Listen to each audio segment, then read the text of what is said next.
आज हम युग्मित परिपथ यानी इलेक्ट्रिकली कपल्ड सर्किट्स के बारे में बात करेंगे। प्रेरकत्व L व धारिता C युक्त परिपथ वैद्युत दोलित्र यानी इलेक्ट्रिकल ऑसिलेटर्स का कार्य करते हैं। LC परिपथ में युग्मन दो प्रकार से होता है, पहला धारितीय युग्मन, दूसरा प्रेरकत्वीय युग्मन। आज हम धारितीय युग्मित LC परिपथ यानी कैपेसिटिव कपल्ड LC सर्किट्स के बारे में बात करेंगे। जैसा चित्र में आप देख रहे हैं, अपन दो प्रतिरोध मुक्त LC परिपथ इस चित्र के अनुसार धारिता के द्वारा युग्मित किए जाते हैं। सरलता के लिए माना दोनों LC परिपथ समरूप हैं, अर्थात दोनों परिपथों में इंडक्टेंस का मान L तथा कैपेसिटेंस का मान C है। दोनों LC परिपथों को मध्य के संधारित्र की सहायता से एक दूसरे से युग्मित किया जाता है। माना इसकी धारिता का मान भी C है। माना किसी समय संधारित्रों के प्लेटों पर आवेशों का मान Q1, Q2, Q3 है तथा परिपथों में धारा क्रमशः I1 तथा I2 है। यह परिपथ एक में धारा के परिवर्तन की दर di1/dt है, तो प्रेरित्र L में उत्पन्न वैद्युत वाहक बल L × di1/dt होगा। संधारित्र पर आवेश Q1 विभवांतर यानी पोटेंशियल डिफरेंस -Q1/C उत्पन्न करेगा। बीच के संधारित्र पर आवेश Q3 विभवांतर Q3/C उत्पन्न करेगा, जिससे धारा I1 का मान बढ़ेगा। तो अपन कह सकते हैं L × di1/dt = -Q1/C + Q3/C। इसी तरीके से परिपथ 2 में हम कह सकते हैं कि L × di2/dt = Q2/C - Q3/C। इन दोनों समीकरणों को अवकलित करने पर अपने पास एक समीकरण बनेगी L × d2i1/dt² = -1/C dq1/dt + 1/C dq3/dt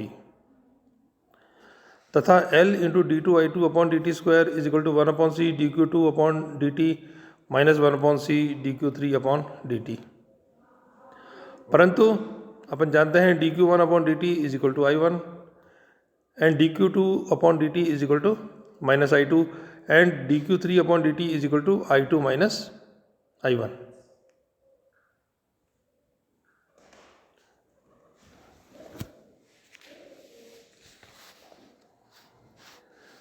तो इन दोनों समीकरणों के मान रखने पर L × d2i1/dt² = -1/C × I1 + 1/C × I2 - I1 तथा L × d2i2/dt² = 1/C × I2 - 1/C × I2 - I1। यदि इन समीकरणों में L को अपन M से, 1/C को K से और X को I2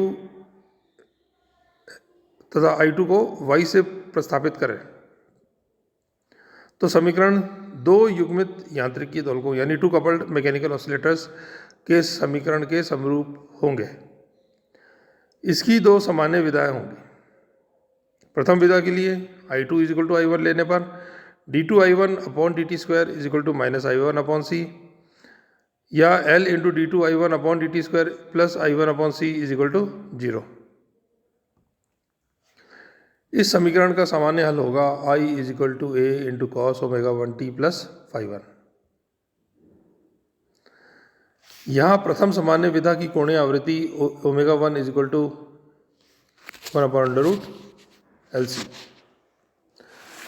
द्वितीय कंपन विधा के लिए I1 = -I2 लेने पर L × d2i1/dt² = -3i1/C या L × d2i1/dt² + 3i1/C = 0। और इस समीकरण का सामान्य हल होगा I = B × cos ω2t + φ2 यहाँ पे ओमेगा 2 √3/LC जो द्वितीय सामान्य विधा के कोणीय आवृत्ति होती है। प्रथम विधा में बीच के संधारित्र पर कोई आवेश नहीं होता है, अर्थात Q3 0। इस संधारित्र को हटाने पर आवेशों की गति प्रभावित नहीं होती है। प्रथम विधा में आवेश Q1 तथा Q2 के परिमाण हमेशा बराबर लेकिन विपरीत प्रकृति के होते हैं। द्वितीय कंपन विधा में आवेश Q1 तथा Q2 के परिमाण बराबर लेकिन समान प्रकृति के होते हैं, इसलिए Q3 आवेश का मान Q1 या Q2 के परिमाण का दुगना लेकिन विपरीत प्रकृति का होता है। That's all.